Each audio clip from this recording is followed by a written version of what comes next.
Hi అండి. నా పేరు హరిప్రియ హరిగార్డెన్. ఈరోజు ఒక చాలా ముఖ్యమైన వారి గురించి, మంచి ఆత్మీయుల గురించి, మంచి బంధాల గురించి, అన్నీ సంపాదించుకున్న అందరికి పంచిచ్చే వారి గురించి మీకు వీడియో పెడుతున్నానండి. మా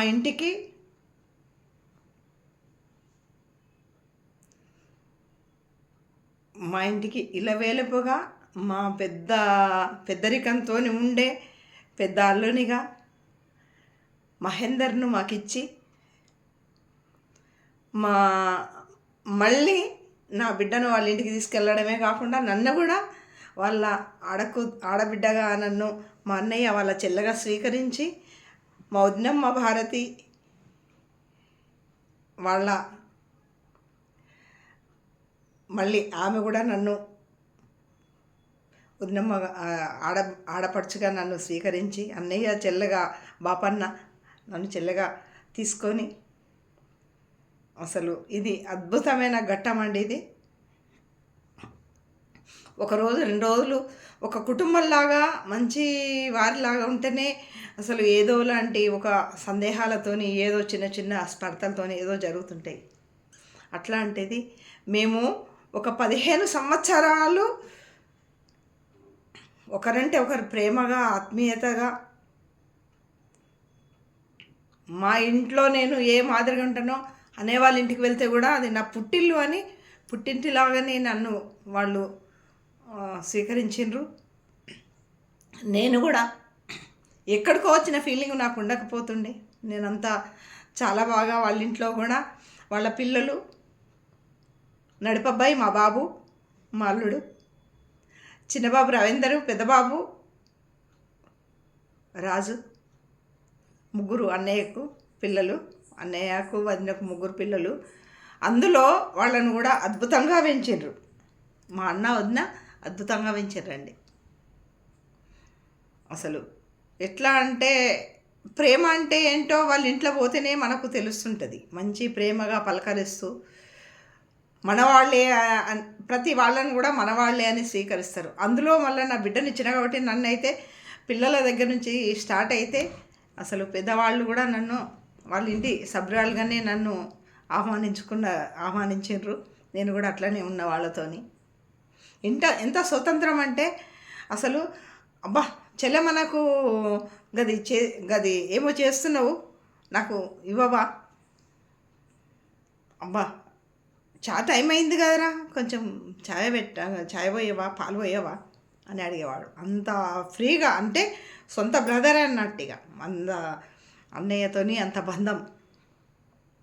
వదినమ్మ కూడా పిల్లలు ఏదన్నా అవసరం పడితే కూడా అమ్మమ్మ వచ్చిందని వాళ్ళకైతే ఎంత సంతోషమో. ఇక ఏదోటి మాట్లాడుతూ మేము అన్నయ్య వదిన నేను కూర్చుంటేనైతే మాకు సమయమే తెలిసేది కాదు.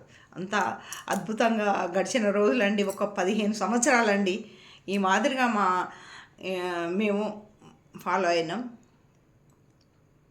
ఇప్పుడు ఒక 2 years నుంచి వెళ్ళి మరి పరిస్థితుల ప్రభావం, ఏజీ ప్రభావం, మళ్ళీ ఇంకొకటి ఏంటంటే నేను కూడా ఇక్కడ అందరూ పరిచయాలు, అందరూ కూడా నువ్వు వచ్చి ఇక్కడ నిల్చుంటే ఏదన్నా ప్రోగ్రాము చేసుకుందాము అని శిశు మందిర్లో కానీ, లేకుంటే ఇప్పుడు మొన్న రామయ్య తండ్రి శోభయాత్ర జరిగింది, ఒక 2-3 రోజులు దానికి అన్నట్టు ఏదో ఒకటి అందరూ ఏదన్నా ప్రోగ్రాములు ఉంటే మీరు జడ్జిగా రావాలని, ఏదన్నా ప్రతిదానికి కూడా, అంటే నేను పనుల ఒత్తిడితోని కావచ్చు, వాళ్ళకు 2 సంవత్సరాల నుంచి వెళ్ళి నేను బాగా కొంచెం ఎంత అనుబంధంగా, ఎంత ఐకమత్యంగా ఉండేవాళ్ళము మేము.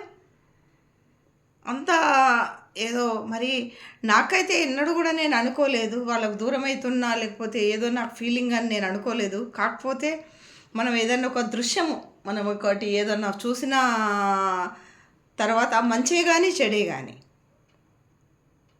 మనం చూసిన తర్వాత అది ఏంటంటే మన జన్మలో మనం చనిపోయే వరకు మనకు ఎప్పుడో ఒకసారి కళల రూపకంగా మనను టచ్ చేస్తుంటుంది. అది అది మనకు మళ్ళీ చూపిస్తుంటుంది అన్నట్టు, ఆ ఫిలింను మనకు చూపిస్తుంటుంది ఆ రీల్ను అన్నట్టుగా. అన్నయ్య వదిన నేను మంచిగా బంధంగా ఒక కాడ కూర్చొని ఎప్పుడు మాట్లాడుకుంటూ ఉండేవాళ్ళము. బిడ్డ వాళ్ళ ఇంటికి పోతే ఒక 2 రోజులు వెళ్ళొస్తే అదో ముచ్చట. కానీ ఎప్పుడు కూడా ఒక వారం రోజులు ఉన్న రోజులు కూడా ఉన్నాయండి, 4 రోజులు ఉన్న రోజులు ఉన్నాయి, 3 రోజులు ఉన్న రోజులు ఉన్నాయి. అసలు మళ్ళీ ఇంకోటి మధ్యలో మంచిర్యాల కాబట్టి మేము ఎటు కరీంనగర్ వెళ్ళినా ఎక్కడికి వెళ్ళినా కానీ మళ్ళీ కంపల్సరీ తప్పకుండా వచ్చేవాళ్ళం. అన్నయ్య వాళ్ళ ఇంటికి వచ్చి అన్నయ్య వదినతోనే మేము ఉండి, ఇప్పుడు వెళ్ళొస్తామంటే ఇప్పుడు వెళ్ళొచ్చేది కూడా కాదు. పిల్లలు ఎవరైనా అబ్బమ్మ ఉండు అని ఆడపిల్లలు కానీ, మా చిన్నబాబు పిల్లలు కూడా, మన రవీందర్ పిల్లలు, వాళ్ళు అయితే భలే ముద్దుగా అమ్మమ్మని తిరిగేవాళ్ళు. వాళ్ళు కూడా అమ్మమ్మ ఉండు అని అంటే ఆ రోజు మేము షాప్ అయ్యి, మా లక్కీ అయితే అసలు ఆరో ప్రాణంగా నాకు ఆరో ప్రాణం అంటే వాడే. వాడు చిన్నప్పుడు ఏదైనా కానీ అయినా ఎంత ప్రాణంగా ఉన్నా కానీ మా వదిననైతే ఒక్కసారి కూడా ఈర్ష్యపడలేదు, మా అన్నయ్య ఒక్కసారి కూడా. అసలు అందరం పంచుకోవాల్సిందే కదా ప్రేమ. వాళ్ళు అసలు ఎట్టి పరిస్థితులలో కూడా అయ్యో ఉన్న ప్రేమంతా ఈమెనే తీసుకుంటుంది అని అనుకోలేదు. వాడితో పాటు వాళ్ళందరూ కూడా అంత ప్రేమించేవాళ్ళు, నాకు అంత నన్ను తీసుకునేవాళ్ళు వాళ్ళు. అందుకనే కానీ అసలు నేను మరపురా అనేది గుర్తులు నాకు వారం రోజుల నుంచి అన్నయ్య వదిన కనపడుతున్నారు. అన్నయ్య వదిన కనపడి ఏదో మాట్లాడినట్టు, ఎక్కడో కూర్చున్నట్టు, ఎటో వెళ్ళినట్టు, ఏదో ఒకటి ఒక సంథింగ్ ఏదో ఒకటి. అసలు అన్నయ్య వదిన కనపడని రోజు అంటూ ఒకరోజు తప్పితే రోజు ఒక్కొక్కసారి ఇట్లా వారం రోజుల నుంచి నాకు వాళ్ళతోని ఇట్లా అనిపిస్తున్నది. మొన్న మా సార్కి చెప్తే చాలా కలిసి ఉందాం కాదురా, ఈ మధ్య వెళ్ళట్లేదు కదా అని అన్నారు. అందుకొరకని నాకెందుకో ఈరోజు అనిపించింది ఒక వీడియో పెట్టుకుందాము, ఇంత మంచి బంధమైన ఇంత మంచి ఆత్మీయులది ఒకసారి మాట్లాడుకుంటా అని అవకాశం దొరికింది నాకని నా యూట్యూబ్ ఛానల్కు నమస్కారం చేసుకుంటూ, నా సబ్స్క్రైబర్లందరూ ఇటువంటి బంధాలు మీరు కూడా తీసుకోవాలి, మీరు కూడా అటువంటి బంధాలను తెచ్చుకోవాలని. ఎవ్వరూ తీసుకుపోని ధనం అంటూ ఒక ప్రేమనే అండి. నేనైతే బాపన్న వాళ్ళ ఇంట్లోనే అయితే బాగా తెచ్చుకున్నానండి. అసలు నేనే కాకుండా నా పిల్లలందరికీ కూడా మా అమ్మలాగానే స్వతంత్రంగా ఏదైనా కానీ, అరే ఏదైనా చిన్న ఫంక్షన్ ఉంటే కృష్ణప్రియ అమ్మ రాలేదేమ్రా, కృష్ణప్రియ అమ్మ రాలే 2 days ముందు నుంచి వెళ్ళే రమ్మని ఫోర్సు. నేను కూడా తట్టబుట్ట చదువుకొని తల్లిగారింటికి ఎట్లా వెళ్తామండి, అట్లాగే నేను కూడా ఏదో ఒక వాళ్ళు పిలుస్తుడే ఆలస్యం నేను బయటపడేదాన్ని. వెళ్ళి మంచిగా ఆరాంగా మా సార్తో పాటు మా పిల్లలతో పాటు అందరం కూడా అట్లా, మా పిల్లల్ని కూడా వాళ్ళ కుటుంబ సభ్యుల్లాగానే 3 అన్నయ్య పిల్లలు, ఒక రాజు, మహేందర్ మా జబ్బాయి, మా బాబు, మా అల్లుడు, మా ఇంకా చిన్న అల్లుడు రవీందరు. 3 ఏం పని చెప్తారు అని నా కొడుకులు 2, మా శశాంక చేతనే ఇట్లా చేతులు కట్టుకొని అట్లా వాళ్ళు ఏదన్నా శశి అంటే అయిపోయి బావా అని ఉరికేవాళ్ళు. అన్నయ్య కూడా అసలు మేనల్లుళ్ళను కదా పిలిచినట్టుగా అబ్బా అదే నానా ఇది చెయ్యి నానా అట్లా చెప్పేవాడు. అంటే ఇంత ఆత్మీయత ఉంది అందులో చెప్పండి. నేను కూడా ఎక్కడన్నా వెళ్ళి వస్తే అనేవాడు, ఏంటక్క ఏంది ఊరికే చెల్ల ఎటు వెళ్ళారు, ఊరికి ఎదురుడేనా ఇక మీరు ఇంట్లో ఉండారా ఇక అనేవాడు. అంటే నాకు నేను అలసిపోయి వాళ్ళ ఇంటికి పోయినా అందుకు అన్నయ్య ఇట్లా అంటుండని నేను ఫీల్ అవ్వాలా అనుకుంటుంటే, చూడు అన్నయ్య ప్రేమతోని నా హెల్త్ గురించి వెళ్ళి అన్నయ్య మాట్లాడుతుండు అన్నట్టుగా నేను సెకండ్ ఆప్షన్ ఎప్పుడు తీసుకోలేదు, ఫస్ట్ ఆప్షనే. అన్నయ్య ప్రేమ అటువంటిది. నేను సిక్కవద్దని, నేను ఆరోగ్యంగా ఉండాలని మా అన్నయ్య అట్లా మాట్లాడుతుండనేదాన్ని అనుకునేదాన్ని. ఇప్పుడు ఈ కాలంలో ఏందంటే ఇంట్లో పిల్లలకు కూడా ఏదన్నా మనం చెప్దామంటే సెకండ్దే తీసుకుంటారా అండి. సెకండ్ తీసుకోకూడదు. ఉన్న జీవితాలను అసలు పగలు ద్వేషాలతోనే బొడగొట్టుకోవద్దండి.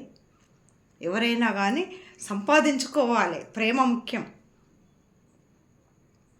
అది అట్లా నేను వంటింట్లోకి మళ్ళీ వెళ్తే కూడా నేను నీది నాదే అనేం కాదు, అక్క ఇంతసేపు అయింది ఇంకా టీ పెట్టలేదేంది, నీ పాలు పోయలేదేంది అనేవాడు మా అన్నయ్య.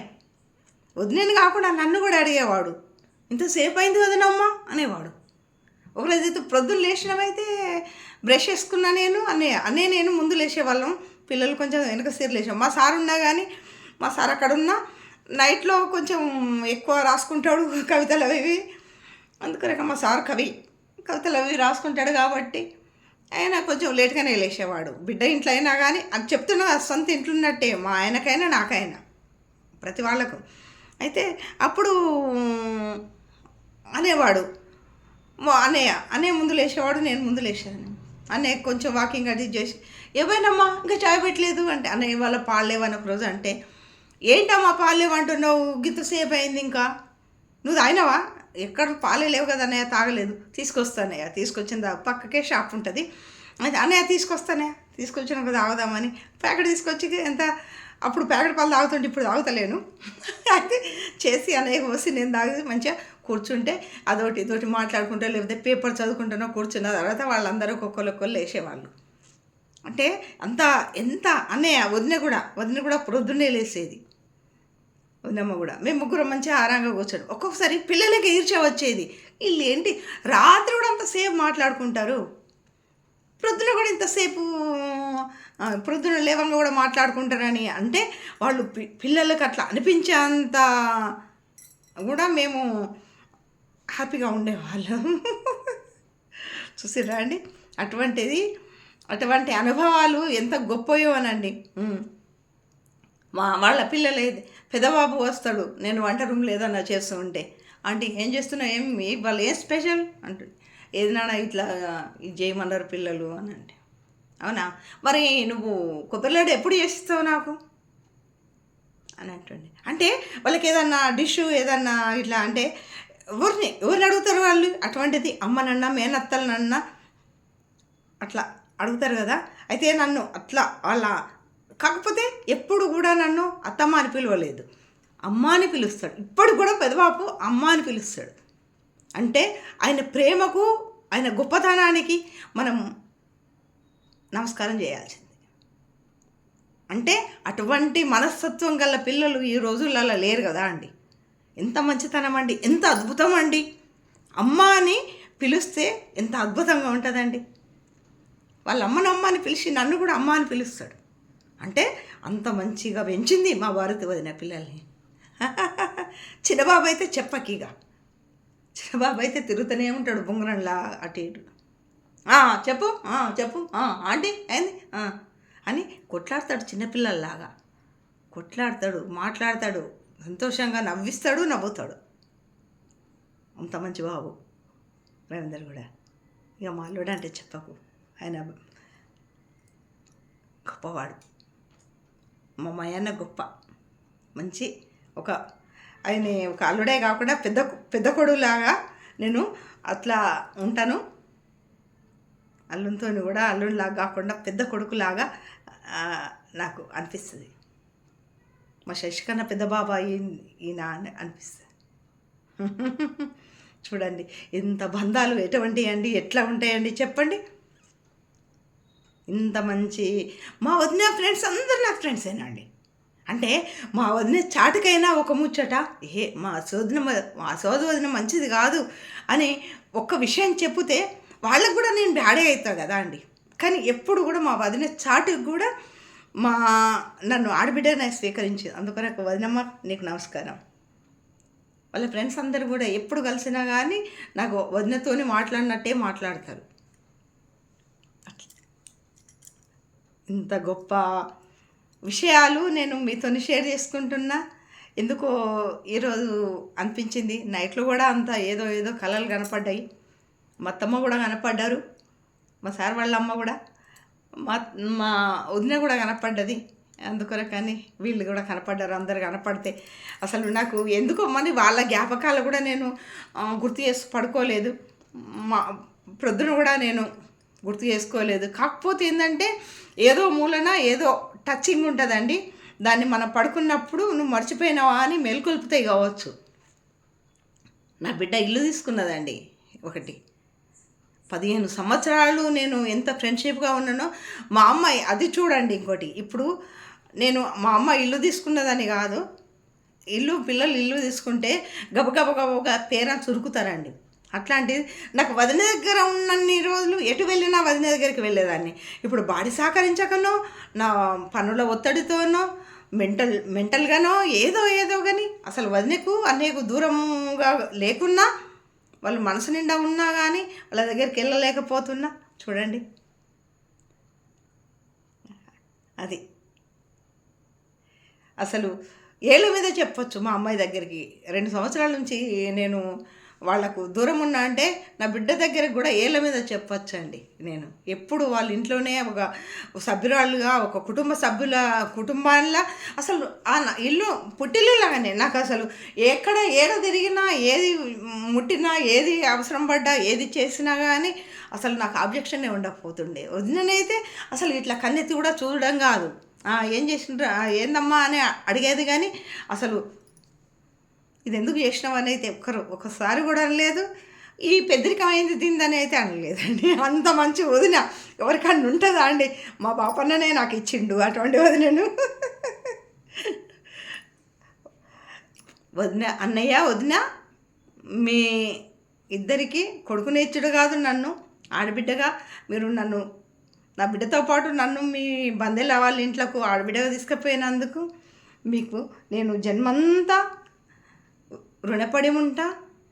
మీకు ఇద్దరికి పాదాభివందనాలతోని హరిగార్డెన్ ఉంటా వదిన. చూడండి నా వీడియోను, మా అన్నయ్య వదిన వీడియోను మీరందరూ చూసి లైక్ చేసి షేర్ చేయండి. ఉంటానండి మరి. Bye bye. బంధాలంటూ మీరు కూడా పెంచుకోండి. ప్రతి చిన్న విషయానికి ఆవేశపడకుండా బంధాలు పెంచుకోండి. ఆరోగ్యంగా ఉండండి. ఉంటాను.